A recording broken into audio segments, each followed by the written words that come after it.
Hello everyone and welcome to the Photography Show. I'm very pleased to welcome Claire Harvey-May from Olympus to Burst Mode. Now we're going to be chatting about how Olympus kit is perfect for professional photographers. Thank you for joining us, Claire. Hey Louise, how are you doing? Yes, I'm good, thank you. How are you? Yeah, really good. How's TPS been for you so far? Fantastic, the show that you put on, it's been amazing. Yeah, no, it's been really enjoyable. I'm glad to see how many people are here and enjoying it. How have you found it? Yes, great. It's a bit different. Obviously, we're used to sort of talking face to face to sort of many people, so that's been a little weird. But we had lots of people through chatting yesterday, and of course, there are lots of amazing Olympus show deals on our retail partners. So a good opportunity to bag yourself a bargain. Brilliant. All right, so before we get into the swing of things, I'd just like to remind everyone that we'll be taking audience questions towards the end of the session. So please feel currently recommend for professional wildlife photographers. Right, okay, here's one I prepared earlier. So I've got the Em1 paired with the 300mm. This build quality is fantastic, and if you're coming from a DSLR and you want to switch to a smaller, lighter system, not only is this completely weather safe, so if you're outdoors, especially in the British weather, you've got to worry about dust, you haven't got to worry about water, it's freeze proof, so you can use it, as I said, especially in the UK, you can use it at all times in all weathers. But the build quality is fantastic. It's tested to IPX1 standards when it comes to weather seal. And it just feels great in the hand. I love the fact it's got the built-in grip, so I've got 2 batteries already in there. But it's got things like AI, and the AI is being developed over a few years. We've added things like planes, trains and automobiles, but we are now going to be adding birds in flight. That's something coming soon. And obviously with lots of spare brain power left in the processor, there are more things to be added to the system as we go along. So keep your eyes peeled for that one. Brilliant. So on the flip side of that, what camera would you recommend for a beginner wildlife photographer? It's a difficult one, that one, because I would say that most sort of wildlife photographers actually take their craft very seriously. You know, you've got to, if you want to do good wildlife photography and you've got access to outdoors, you know, it isn't just about the longer lenses, it can be about the macro as well. You know, outdoors for us isn't always the longer stuff. As I said, outdoors can be bugs and wildlife and things that are a little bit closer. You know, you've got someone like Andy Sands who does a lot of spores photography. So actually it's quite a variant, the wildlife stuff. But we do also have the Em1 Mark Iii, and the Em1 Mark Iii is the sort of smaller, lighter version. You can put a grip on the bottom so you can make it bigger if you want to, but the Em1 Mark Iii is a system that you can sort of strip down, whereas the Em1X is pretty much ready to go. So I would say either the Em1X or the Em1 Mark III, but we do have amazing offers on the Em1 Mark II at the moment as well, so give that a check. If that's where your budget lies, those are the 3 you should be looking at. Brilliant. So what design features do you think are particularly important for a really good wildlife photography camera? And this is where I feel our products absolutely smash it. Because of mirrorless, there are lots of reasons to switch from your bulky DSLR. Now, in a DSLR, you have a mirror. It's a mechanical, physical piece of equipment, and the mirror moves up and down to allow the picture to be taken. Now, this can cause lots of vibration. So, you know, you've got to keep thinking of that when you're shooting on longer lenses. This is an issue. So mirrorless completely, you know, removes the issue of the vibration of a mirror. But it also allows mirrorless also allows other technology to come in. So things like 60 frames a second that you can shoot at. Our autofocus and tracking is second to none. When you grip on with the autofocus, something like birds in flight, it doesn't let go. There are hundreds of other features that are only enabled by the mirrorless technology. And with Olympus, we didn't take a DSLR and dismantle it and rebuild it and add different tech to it. We built cameras from scratch. So we have much more jump ahead of our competitors when it comes to R&D. You only have to look at some of the features, you know, and you think, oh, actually, where are those new technologies going? And so definitely AF, definitely size and weight. I mean, this is 600 ml, and I can run around with this, you know. I can carry this for hours. I don't have to put it constantly in my bag or have to think, you know, this is 8 or 10 kilos. This is 3 kilos. So you can be out for a lot longer shooting. You can hold it up for a lot longer than you would if you got a lens that's, you know, 15, 20 inches long. So yeah, so I would say weather sealing, amazing autofocus, speed, build quality, just to name a few. Brilliant. So you mentioned the kind of lack of a mirror and the kind of the lightness of the kit. And I know that a lot of pro wildlife photographers have actually switched over to Olympus. I was wondering if you think there are any other reasons why that's happened. Do you know, I think it's one of those things, Louise, where, you know, if you've been entrenched into a system for 20, 30 years, you've been using and shooting DSLR, I get it, you know. I've been in the trade for 35 years myself. I shot previously professionally with previous other brands. I get it. You know, you've invested a lot of time and money into that system. But, you know, as you get older, or if you want to be a bit more accessible, or if you want things like silent mode, where instead of hearing the shutter firing and freaking out animals and actually, you know, scaring them off, you're going to shoot in silent. And that's another thing that the mirrorless system brings. You know, it brings a whole host of new technologies, which, you know, there are hundreds on the cameras. But of course, as soon as you take that mirror box away, it changes the game completely. As I said, faster autofocus and all those sort of things. And, you know, our R&D works sort of 5 years ahead, and we've got so many exciting features coming to the mirrorless system. Why wouldn't you choose it? You know, picture quality. Let's talk about picture quality. Picture quality is fantastic. And you can get nearer with the zooms. And I think it's we're revolutionizing the wildlife industry and how we get into that industry. And I think, yeah, I think it's really worth checking us out. Brilliant. All right, so I want to ask a couple of questions about the new 100 to 400 lens, but before I do, I just want to remind everyone, hold your horses. Wait. I just want to remind everyone that if you've got any questions, please feel free to send them in the Q&A button down at the bottom of the screen, because I won't be, but we'll be answering them at the end of the session. So back to my question. So your new lens has an impressive full frame equivalent of a 200 to 800 mil lens, and you can use teleconverters with it as well. Yeah. I'm just wondering, what kind of feedback have you had from photographers that have used it? So we've sold out. We had our first shipment in, and they are still on back order for customers, and I apologize, we'll be getting them to you as soon as we can. It's been a raving success. We had huge success with our previous Pro Zoom, which was the 40 to 150, but like with anything, the reach wasn't quite there, even with the converter on. Fantastic lens for portrait, by the way, the 40 to 150. So we needed a sort of mid-range pro, semi-pro zoom. Although this doesn't fall into what we call the pro category, it has got the weather sealing that the pro has. It's like you said, it's 100 to 400, which is the 200 to 800 equivalent. And also we do have the 150 to 400 Pro coming out later in the year. So this is, you know, somewhere in the middle. It's better for the budget because it's just only over £1,000. And so I think you need to have something for everyone when it comes to pricing, when it comes to, you know, what you can afford. And this sits perfectly in the middle. So highly recommended. We've got some of our wildlife and ambassadors shooting with it now for a few months. So check out Andy Rouse's feed or David Tipling's feed, and you can see that these guys who are legends in their field have been shooting with it very successfully for quite a few months. So yeah, pin sharp, pin sharp. Brilliant. So why did Olympus decide to make this 100 to 400 mil lens?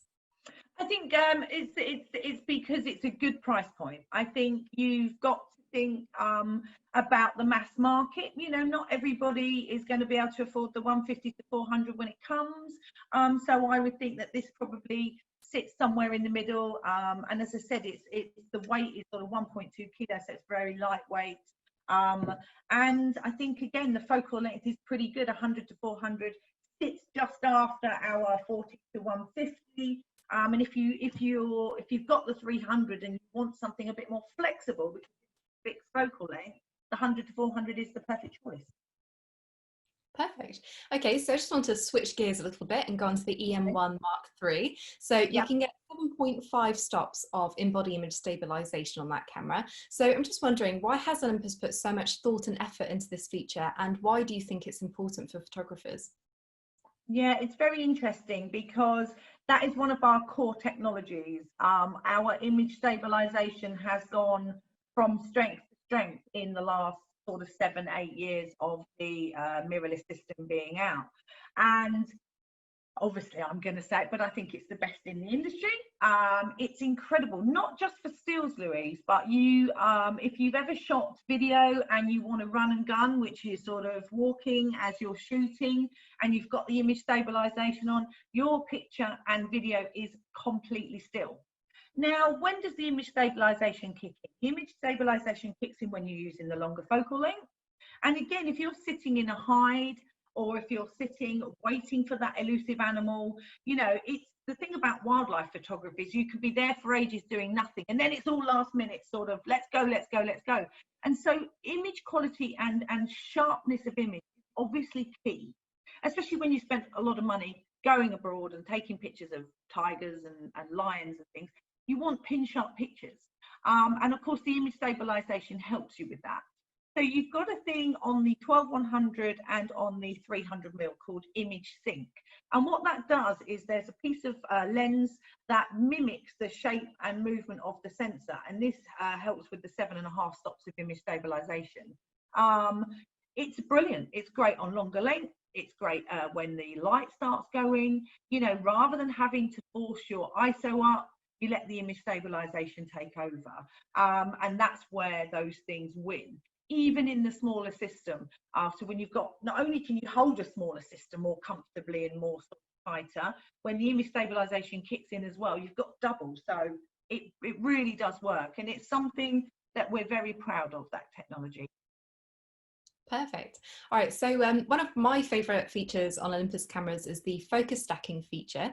You know, it's such a great way to cut down on the time spent editing images. So I'm just wondering if you can explain to me why photographers should use this feature rather than doing it themselves manually. Yeah, so I don't know, Louise, you look very young. I'm in my 50s, and when I did macro back in the day, you would have extension tubes, you would have a focusing rack, you would have bellows. You know, it was all quite a faff. Don't let me, especially taking this sort of stuff out in the field. You know, we've got some exciting projects coming up, some macro projects next year. And this is where focus stacking and focus bracketing is really going to come into play. So there's two things. You've got focus bracketing, focus stacking. Focus bracketing, you can take up to 999 shots with the press of one button, but then you would put them all into an external software program and stack them yourselves. I don't know anybody uses 999, but it's there. With focus stacking, you can now get up to 15 images. Press the shutter once, the camera shoots 15 images from the front of the sensor to the back, and that enables, and then stacks them together for you. So not only do you allow, you can keep all the 15 raw images, you get number 16, which is the JPEG version, and basically it's all those images stacked together. It's pretty impressive, especially if you're just starting to get into macro. If you ever use our famous 16mm macro, and you're not really sure how you're doing, you're not really sure about processing, or you're not, unlike, I'm not a massive fan of processing. So it's a really brilliant way of getting those small subjects at wide apertures at something like a 2.8 in focus. You get amazing clarity, but you still get beautiful out of focus background. So you can look like a professional with focus stacking in minutes. And let me tell you, it's worth trying. Brilliant. Okay, so I've got one last question, and then I'm going to open up to the audience because I see we've got some really good questions already. And just one more reminder, if you do have any questions, just leave them down below in the Q&A section. I'm sure that we'll get to them. So yeah, my last question is, what is your own personal favourite feature that Olympus cameras offer that other brands might not? Oh, that's a good one. Oh gosh, okay.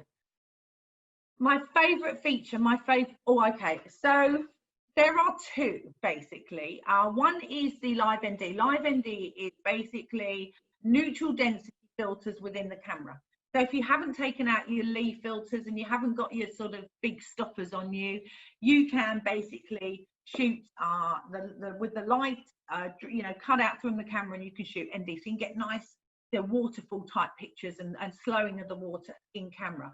But my favorite is the high resolution mode. Now, high res mode is something that Olympus is still developing. There's a lot to happen with this feature, but at the moment with you on a tripod, you can get 80 megabyte images on a tripod, and handheld 50 megabyte images. So if you're talking or worried about the quality of image on a micro four thirds sensor, these are the things that are going to completely dispel any myths about a smaller sensor.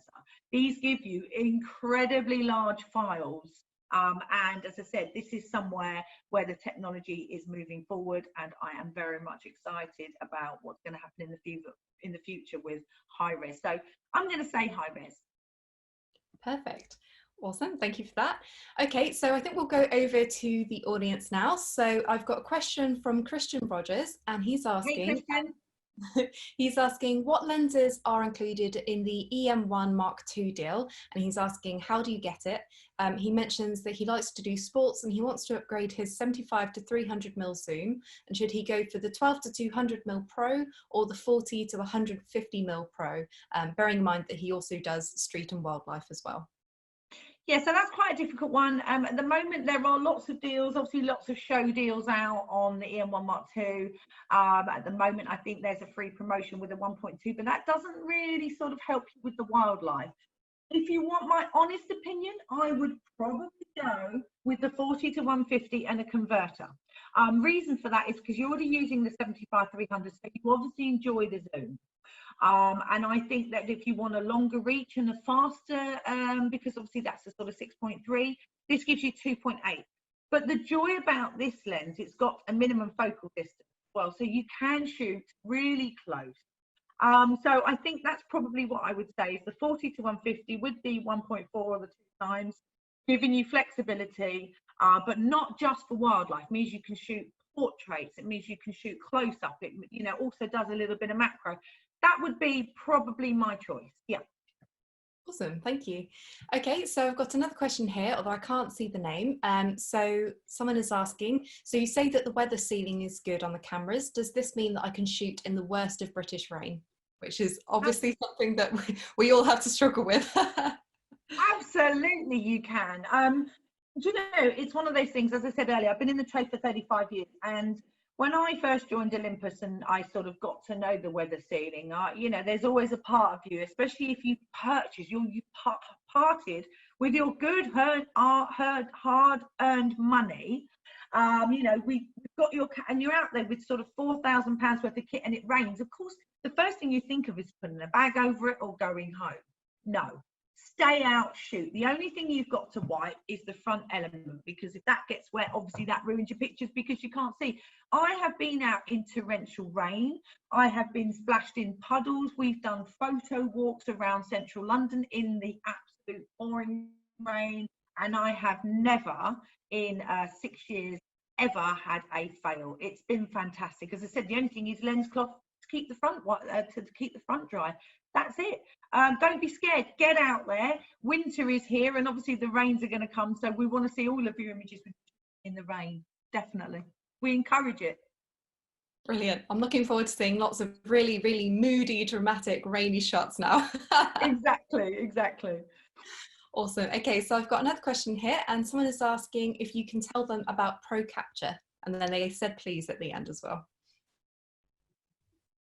Oh, that's very nice. Well, Pro Capture is again one of our unique points to our products. Along with ND and focus stacking and high res mode, Pro Capture is there because of taking the mirror away from the body. It's the only way you can get these technologies. And Pro Capture basically is like pre-shooting. So as you half press the shutter, on the back of the camera, you'll see a green recycle symbol. And what that's doing is it's taking shots, buffering them, dumping them, taking this. It's in a loop. As you fully press the shutter, it will keep those last up to 35 images. Once you've preset, you can name how many you want. and then we'll shoot up to another 100 after that as well. Let me tell you, when you first start shooting with Pro Capture, you need really, really, really good cards, the best cards you can afford. But also be prepared to do a little bit of deleting, because obviously 100 odd shots per press of the button does take time. But let me tell you, in the middle of those 100 frames, you will get your perfect sequence. You will get the kingfisher hitting the water. You will get a cuckoo taking off of a branch. You will get those incredible, those incredible moments that your 0.5 seconds of human reaction time very rarely gets. And when you've been sitting in a hide for a while and you start sort of getting a little bit complacent, Pro Capture is there for you all the way. It guides you and gives you that 100% confirmation you've got the image. If you haven't used it, you really should. It's amazing. Perfect. Well, I feel very convinced from that answer. Okay, so I've got another question here. So someone is asking, do older Olympus lenses work on this existing system? So yes, actually, that's the one thing about all of the OMD glass. Some older glass will give you some features that possibly, some of the newer glass will give you more features. You do have to get adapters, MF adapters, and depends on whether you're using OM glass or whether you're using E-system glass. I know a lot of people using the 55-200, which is an E-system lens, quite a big lens because that was a bigger system before.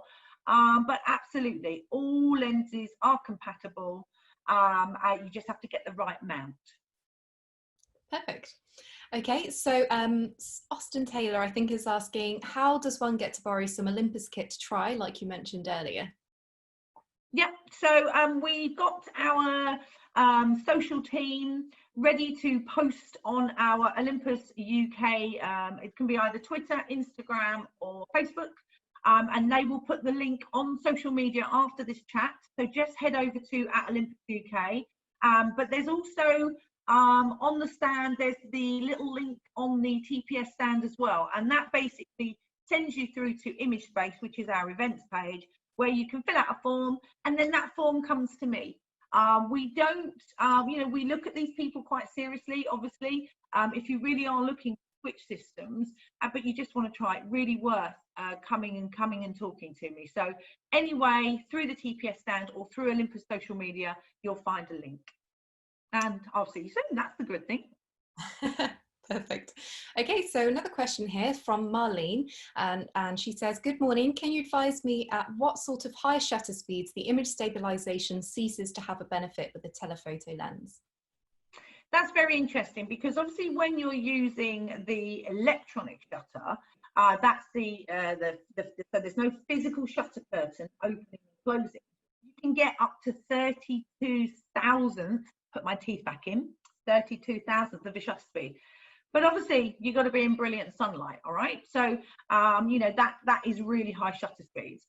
To be honest with you, the image stabilization isn't affected by shutter speed per se. I mean, I know people that shoot at 3200, easily, because obviously when you're shooting wildlife and birds in flight, you need to be up there. Your shutter speeds need to be sharp. You need to be high, sorry.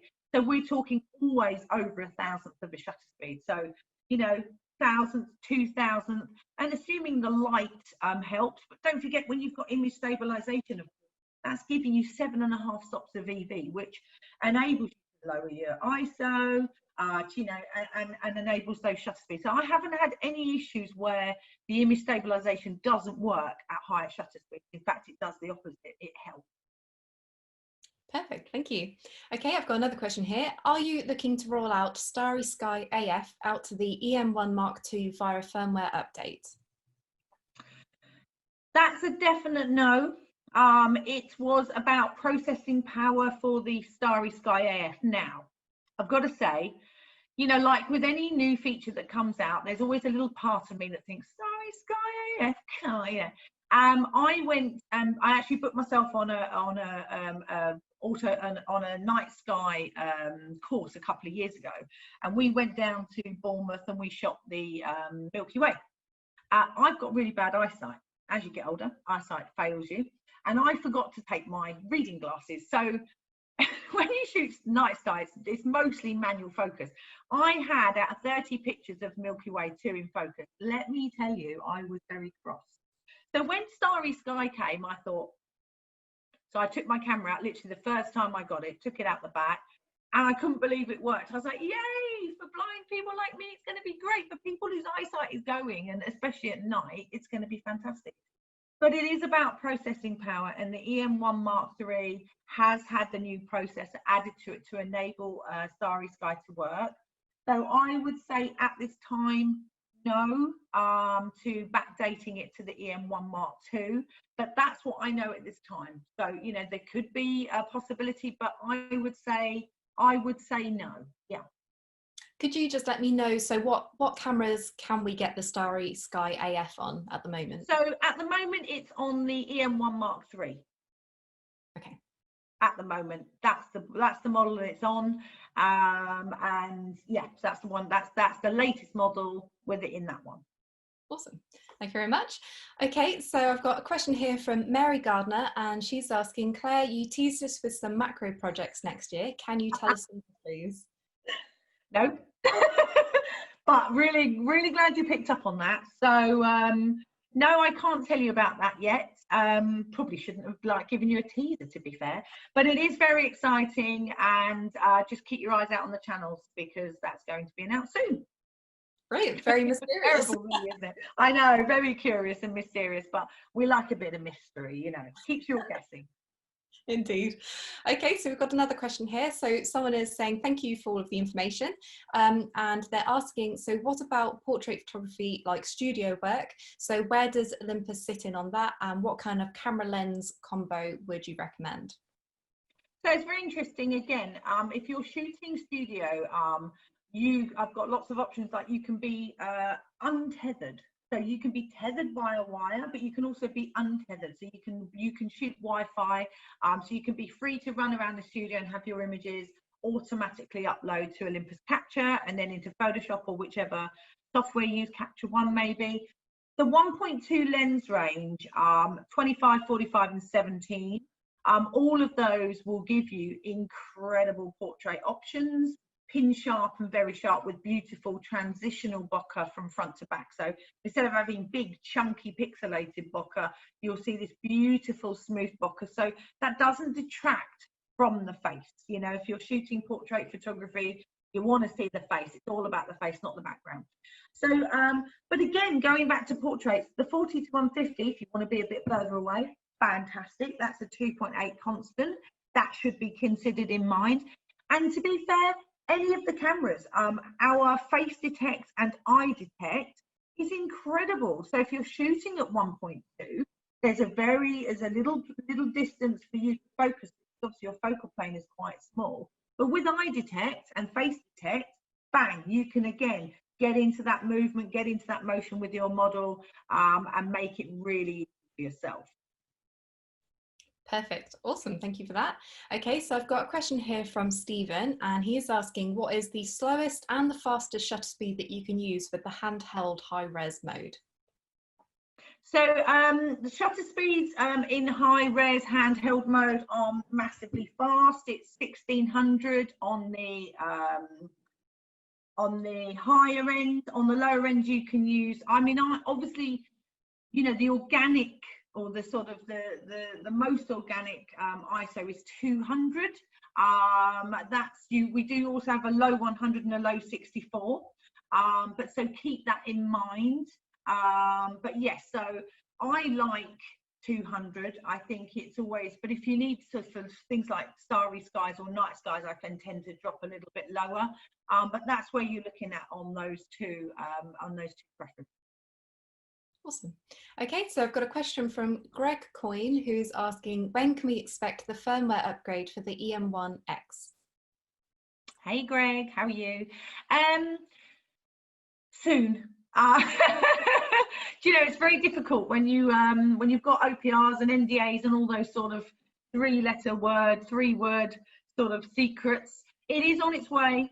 Obviously, as most people know, we have told people that the 150 to 400 is coming, so it's going to be round about that time. We said winter, Winter is coming, to coin a phrase, and it's probably going to be around that time. So the only thing I would say is hang tight, be patient. I know my Olympus family are very patient. Our customers are amazing. And as soon as we know, you will know. Awesome, thank you. Okay, so I think this is our last question, unless we get any more. So saving the best till last. Hopefully it's a good one. So if using focus stacking, is it better to shoot head on or to the side for wildlife? So I think they mean kind of the subject, if the subject is head on or to the side. Oh, that's interesting. With focus stacking, it's a real difficult one, because with focus stacking, if you look at our ambassador, someone like Geraint Radford, he has done side shots, but head-on shots. I did a shot the other day of Gary the grasshopper that was on my television, but he was side on, because obviously the nearer you get to bugs and small things, the more likely they are to run away. I mean, the joy about having 100 to 400, you can focus stack on that and be miles away. So it's very difficult. It's what sort of subject do you want to, what's the image you want to get? Do you want to get a bug where you can see both of its eyes? That looked more like a deer than a bug, didn't it? Sorry about that. That's my antler impression. Do you want the profile? What's the bug? Has it got long legs and antenna where you need to get all of it in? If you were shooting, for instance, a damselfly or a dragonfly, would you want to see it in flight?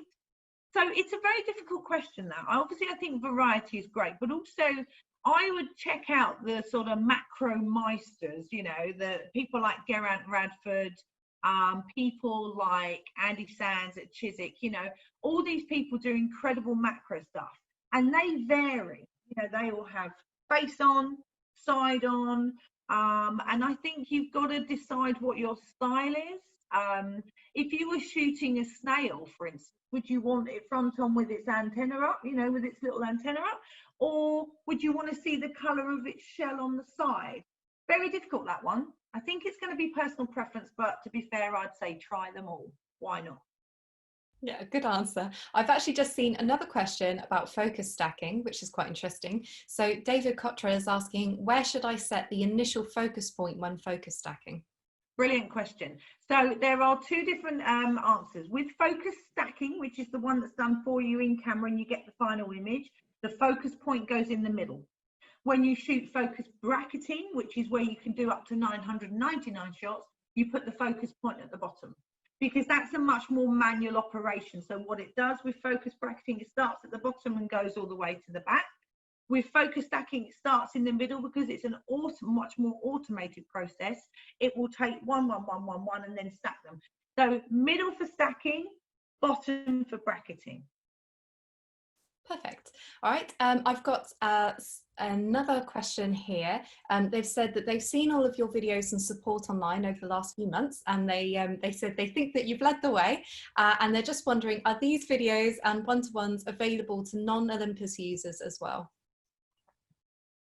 Yeah, I would 100. I mean, listen, I am so proud of what the Olympus team have done over the months of COVID. We have absolutely thoroughly enjoyed being able to connect with our family. We've done videos, we've done lives, we've done text sessions and one-to-ones, all of which still going, by the way. We have really pulled together as a team. It's been incredible. So you've got lots of places you can head over, obviously to any of our social sites, which is at Olympus UK on Twitter, Instagram or Facebook. You can also go to Image Space TV on YouTube, where all the back catalogues of videos are there as well. And the other thing is, if you've got any suggestions that you want us to make videos for, let us know, because we do love customer interaction. But I would say that we have 100% led the way when it comes to just helping and connecting and being with our Olympus family whilst lockdown's down. And thank you so much for staying with us and staying home with Olympus. You've been fantastic the whole time. Perfect. All right, well, I think that's actually all we have time for. So thank you so much for joining us today, Claire. That was really, really helpful. Can you tell us where our audience can find Olympus for the rest of the photography show? Yes, come and have a chat. Our guys are here to say hello. Any questions that you've got about Pro Loan or wildlife or products, head over to our chat rooms. There's deals on, there's talks on, there's all sorts of stuff going on. So any of that, come head over to the Olympus stand and we'll be there to say hello. And Louise, thank you so much. Really lovely to see you. Oh, thank you so much. All right, for everyone watching at home, I just want to remind you, don't forget to catch the upcoming burst mode sessions. We've got end photo at 12 and interfit at 1. Thank you again for joining us, Claire, and goodbye for now. See you again. Enjoy TPS. Bye.